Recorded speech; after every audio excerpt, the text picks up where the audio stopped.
hodendere buker koyan swadho todano e me we ye pe fe he de me we ye pe fe he de I mi wi yi pi fi hi di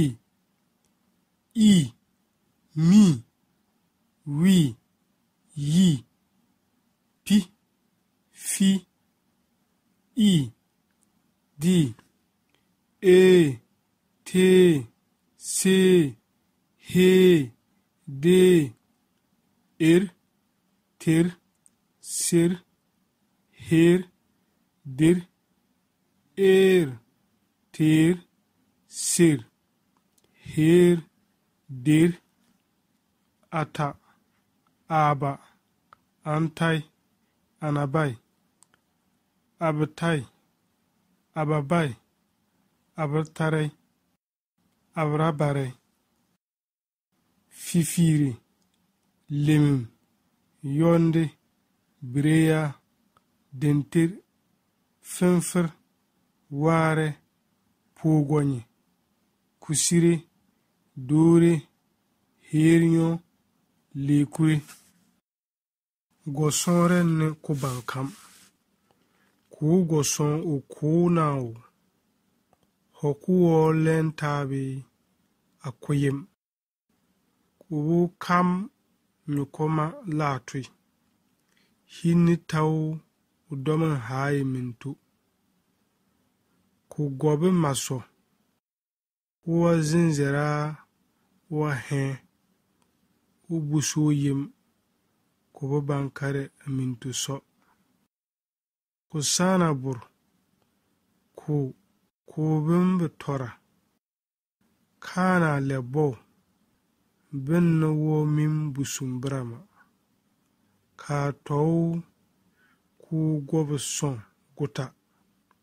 hu bare surataw kuma bare danda hodandare bukur koyan sahina ho hobiya puri taw kana gutaki ho abas tapegu kam usman ki ibi burboro oskala uzembe hobre be kan iseki Ernest baba sida si eliji dorobi lanya tapu kan tontaki barsaki benno barew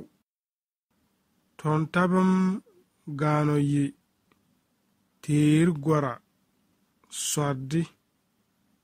an gano wo gwen an kakuze gano karo igota gobira hodandare bukar koyan shinho kan gursaranyi guto woki wo I kiwi karanda dominga ka za ha ma fa ka na sa ra wa ya nya sargu wado yakala rewu yoyo nyarba zabar manga zama anyino da lekolu parabur kan amaduki museki fantaki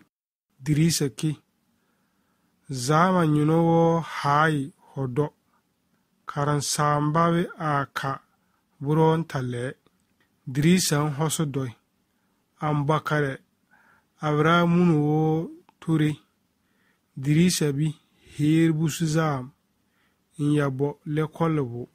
hodandare bukur koyan ne ho gobiya gam amra kiro biye ye se ke te ye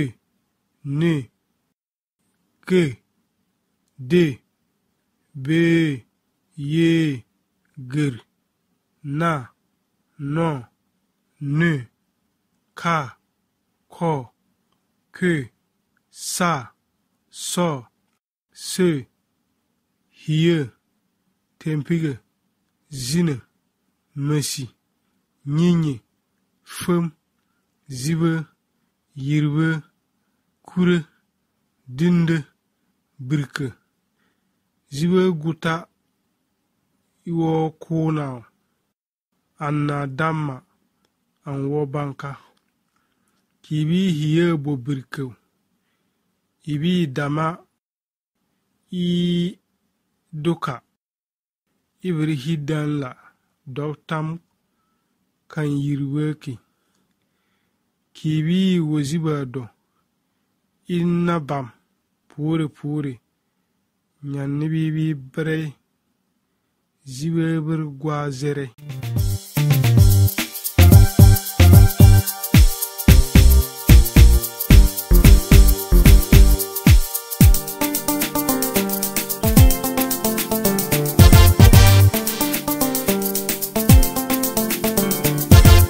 Amoba menga, mozimena moba menga sorokora. Amoba menga, mozimena moba menga sorokora. Kebe kwa ba menga,